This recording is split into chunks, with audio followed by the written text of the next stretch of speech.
My brothers and sisters, in today's gospel, Jesus enters the house of Simon Peter and heals Peter's mother-in-law.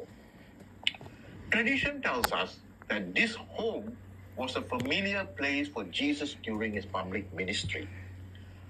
As the gospel tells us, Peter's house stood close to the synagogue where Jesus prayed, in Capernaum, along the shores of the Sea of Galilee. Remarkably, the remains of both the synagogue and Peter's house have been uncovered through excavations done by Franciscan archaeologists.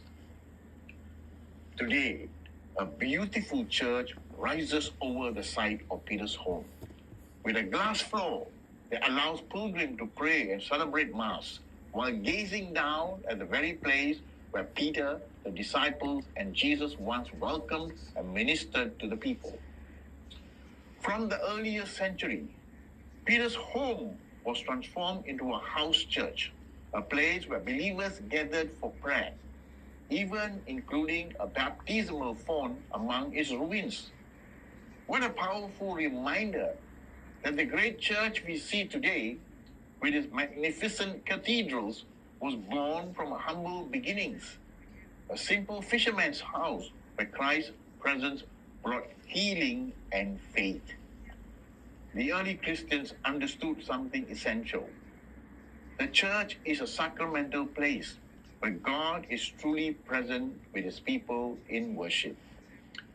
The liturgy of the church has also been shaped and enriched over time by great and holy leaders.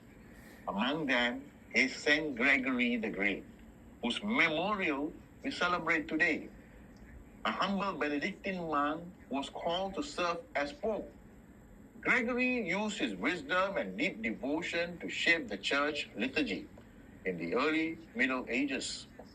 He also gave us the gift of Gregorian chant, which we continue to lift hearts to God in prayer and praise. It is a very popular chant today, even used by secular music. The church, my brothers and sisters, is not only a building where we gather. It is a place where we encounter Christ himself, especially in the Blessed Sacrament. Just as Peter's mother-in-law was restored by healing touch of Jesus, we too are touched by him in the Holy Eucharist at every Mass. The Eucharist is not merely a symbol. It is the real presence of Jesus. My participation in it shapes my faith, strengthens my love for him, and inspires me to serve.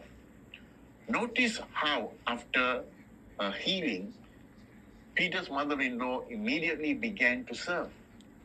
Her gratitude became action. This is exactly what the Eucharist calls us to do. Service flow from thanksgiving. Peter welcomed Jesus into his home. Is my home open to Jesus? In what ways does my home become a place where God heals, blesses, and makes his presence felt?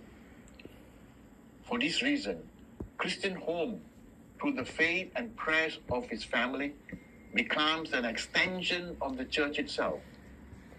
In many Catholic households, it is a traditional to have a family altar with crucifix, statues, or images of the saints, and especially of our Blessed Mother.